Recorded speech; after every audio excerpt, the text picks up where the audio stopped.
Hey everyone, welcome to Ripped Apart. These stories to follow are from real family members feeling ripped apart because their children are no longer with them. It's quite hurtful, so I apologize and discretion is definitely advised. In 2009, a family was feeling ripped apart due to the local social services. The parent asked for help through a company who was not social services. However, they felt and acted just like them. The parent terminated further involvement with them due to their unhelpful nature, and a very short time later, a social worker arrived on their doorstep and never tried to help. They lied about home conditions, lied about the accidents the daughter had, or was involved in, and have said the parent cannot keep their children safe from future harm. In this particular case, social services got involved due to the help OP reached out for, and it left them in a much worse position. Unfortunately, I am unable to comment on the outcome of this because it's still ongoing. Since 2009. So in this case, OP reached out for help.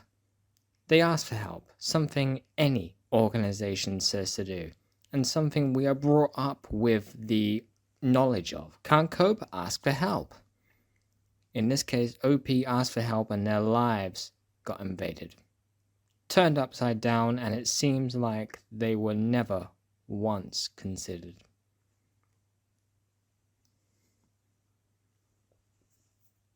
In 2018, a parent and child were unfortunately separated due to domestic abuse.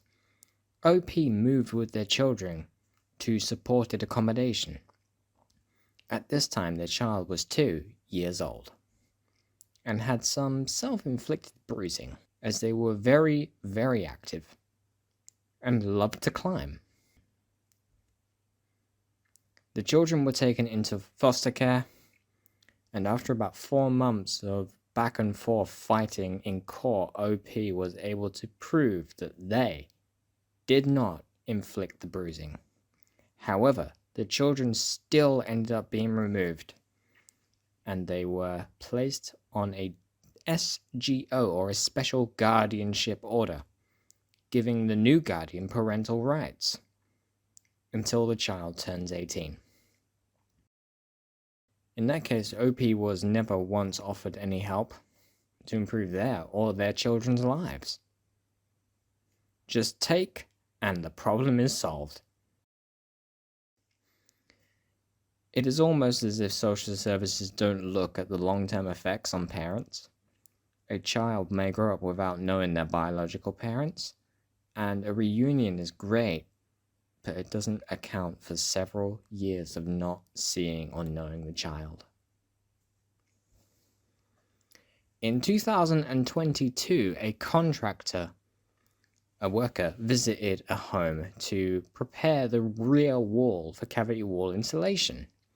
Upon their visit, he reported the OP to social services due to the home conditions, saying the place smelled of feces and the child was in soiled clothes.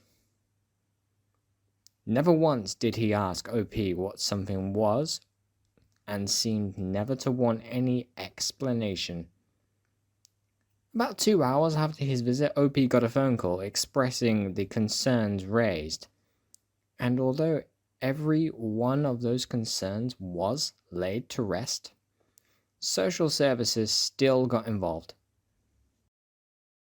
and a skip was provided to reduce the cluttered nature of the 2-bedroom house. The family used to live in a fairly large 3-bedroom property, and the new one was cheaper, but nowhere near the same size. Apart from the skip, they did absolutely nothing apart from invade and eventually take the child. OP admits that home conditions could have been better,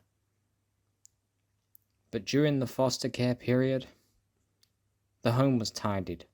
Over £5,000 was dropped on decorating and new furniture. Social services always said there had been no improvement, and stuck to that point during the entire court phase. Eventually, OP and their partner felt it was wrong to continue dragging this out, and almost an exact year after the initial introduction of social services, they both say enough is enough, and they gave up their parental rights. It seems that in this case, social services were only out to get one thing, and both mother and father were never given hope. Social services in the UK are apparently there to help, but everything I've ever seen or read regarding them leaves families torn apart, and usually that's a trait of social services. I mean, how did they get the reputation of "we take kids away" if that really is the last resort, like they say?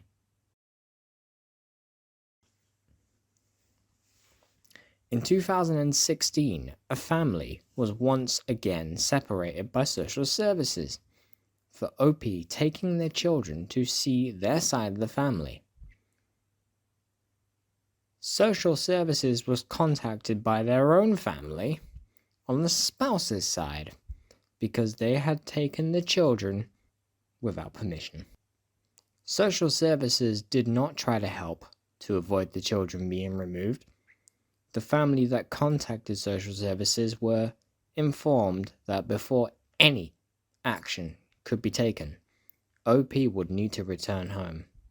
Upon returning home, OP got a call informing them of the involvement of social services. The partner became abusive after that, and the police were called, where soon after the partner was in fact arrested. OP then informed the police of their partner being abusive, not just physically, stretching back a total of 9 years, which was NFA'd, or no further action, due to lack of evidence. Social services removed the children, and the abusive partner became their primary guardian. The family wanted to become guardians, as they informed social services that OP had mental conditions, which was only true during the relationship between OP and their partner. Supervised contacts were a thing for several months. Eventually, social services said the children can return to OP. Yay, right? No. The children were allowed to return to OP, however, the guardian family refused, so OP needed to return to court once again to get an order in place. None of the before disclosed abuse was believed.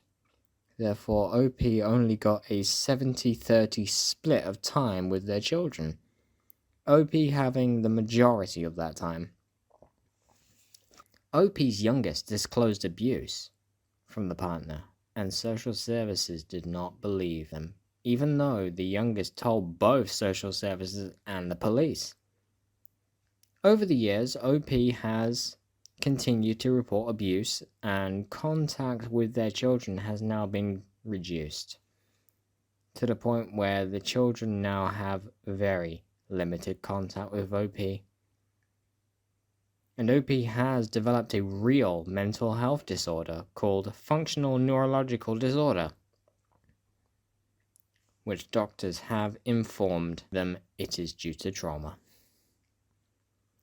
So OP in this case has actually developed a proper mental health condition, diagnosed too, due to trauma, by people that are apparently there to help.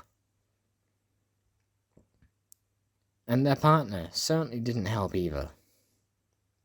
Years of abuse to become broken, and for what? The bruising and aches from the physical abuse will fade, but the emotional breaking may never heal.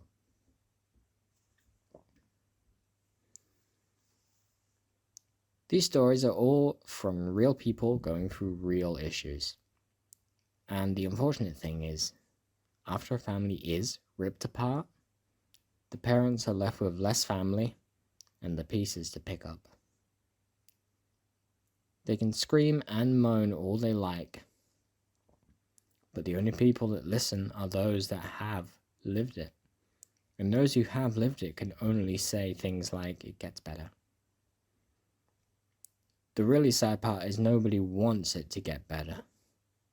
They need it to be better. They need their children to be better. That's everything from me for now. But be assured, this will definitely not be the last story from Ripped Apart. If you want to send me your own story, see the description. I have a Google form. You can jot down there. I like to keep things as anonymous as possible, because I don't want anybody saying this channel has caused social services to become more ruthless. Anyway, thank you so much for listening to these stories. There's only 4 of them here.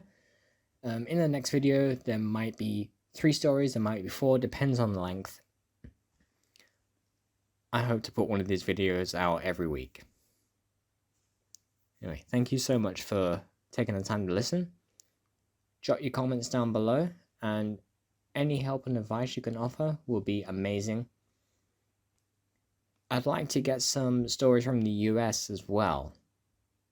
Again, if you want to go ahead and submit your own, there is a Google form, a link in the description. Please don't hesitate to submit your own stories. I will be happy to read them out.